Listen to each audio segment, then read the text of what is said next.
We are recording. How did the Cold War affect your life? Oh, my father was a high-ranking military officer in military intelligence. My father was a high-ranking military intelligence officer who was part of armament and combat control at the time.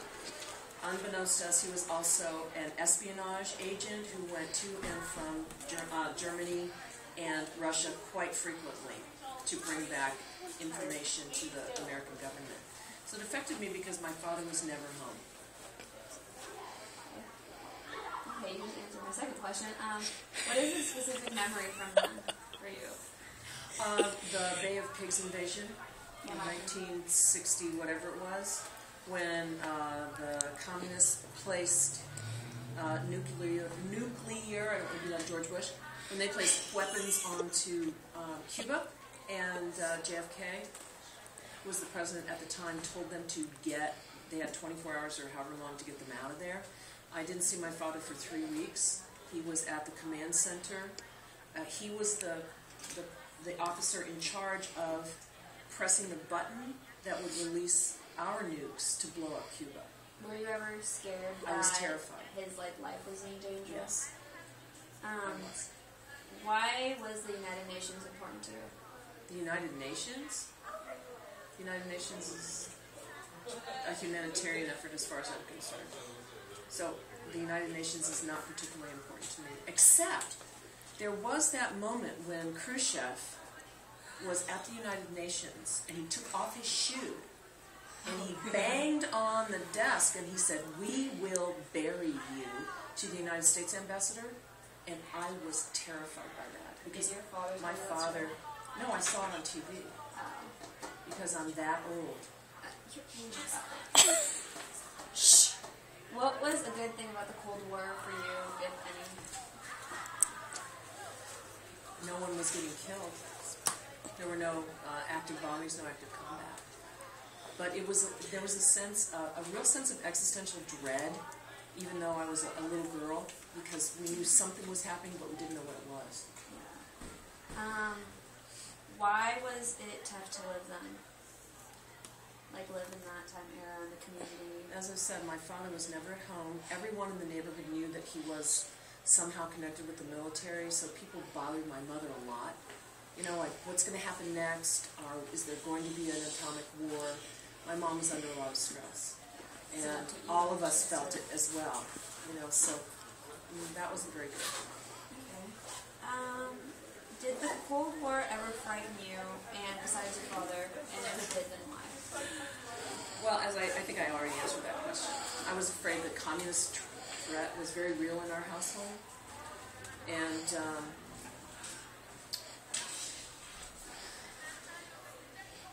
I remember being very worried that we would be bombed because we were living in Tampa, which has one of the largest military installations in the country, about 7 miles from my house.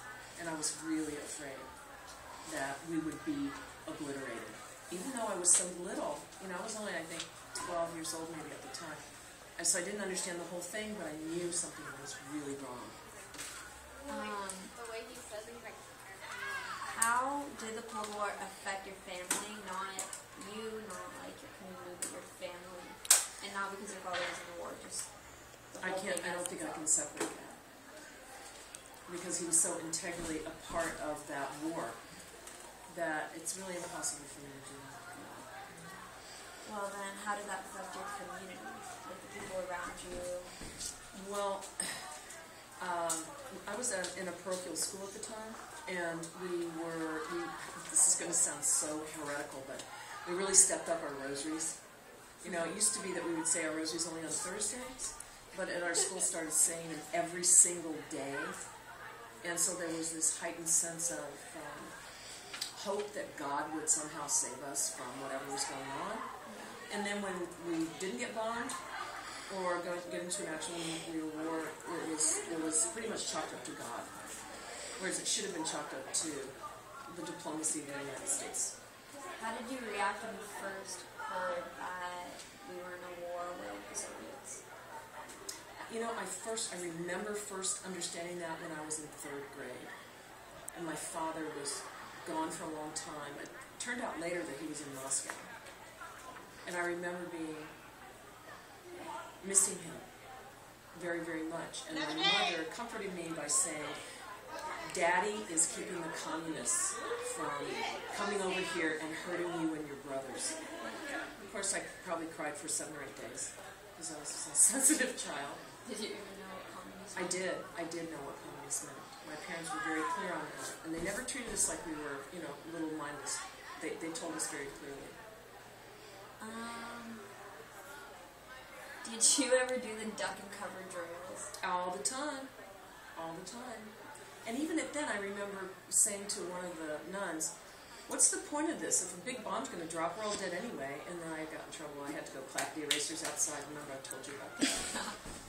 So, yes, we did. Did everybody take it seriously? Everyone took it seriously, pretty much except our family. Really? Because we were all like, whatever. Even we were all cynics, even at age 9 or 10. If the Cold War didn't exist, would life we live in today be different? Probably. I really haven't given it any thought, and would have to think much more deeply about it. But probably. I'll have to think about that. I'll have to get back to you. And random question, but what was the music like at that point in time? I remember, the Beach Boys were just coming on, and they were awesome. And then there was a lot of that whole girl group stuff, My orphans back, that kind of thing. And then, but in our family, we listened to a lot of classical music and jazz, in the house. Yeah. But the music, I think, was real mindless. Like 99 Red Balloons. Oh, no, not that mindless. And then, in about 60, I guess it must have been 65, then Bob Dylan showed up and just changed everything. Yeah. So. Was all the music then just about like Cold War and surviving the nuclear After explosion? that, about how the world was so changing, and Bob Dylan said that you either have to participate in it or just step aside, because either you're part of it or you're not, and you've got to step up, and you cannot ignore the young people. And that's when everything started to change with a lot of student rebellion, things like that. I was too young, but I watched it, and I was astounded, because it was so different from how I'd grown up, real military driven. If you're, especially since your father was in the military and all that, were you ever motivated to start rebellions and I was motivated, but I never did it, because I could not slap my father in the face like that. Yeah. I took a lot of abuse when I was in college for being the daughter of a baby killer. It was really bad, but that's life, and I just told him to shut up. Yeah. Only I didn't say shut up. So there you go. Does that conclude our interview? That concludes our interview. Thank you very much. It was a pleasure. Anytime.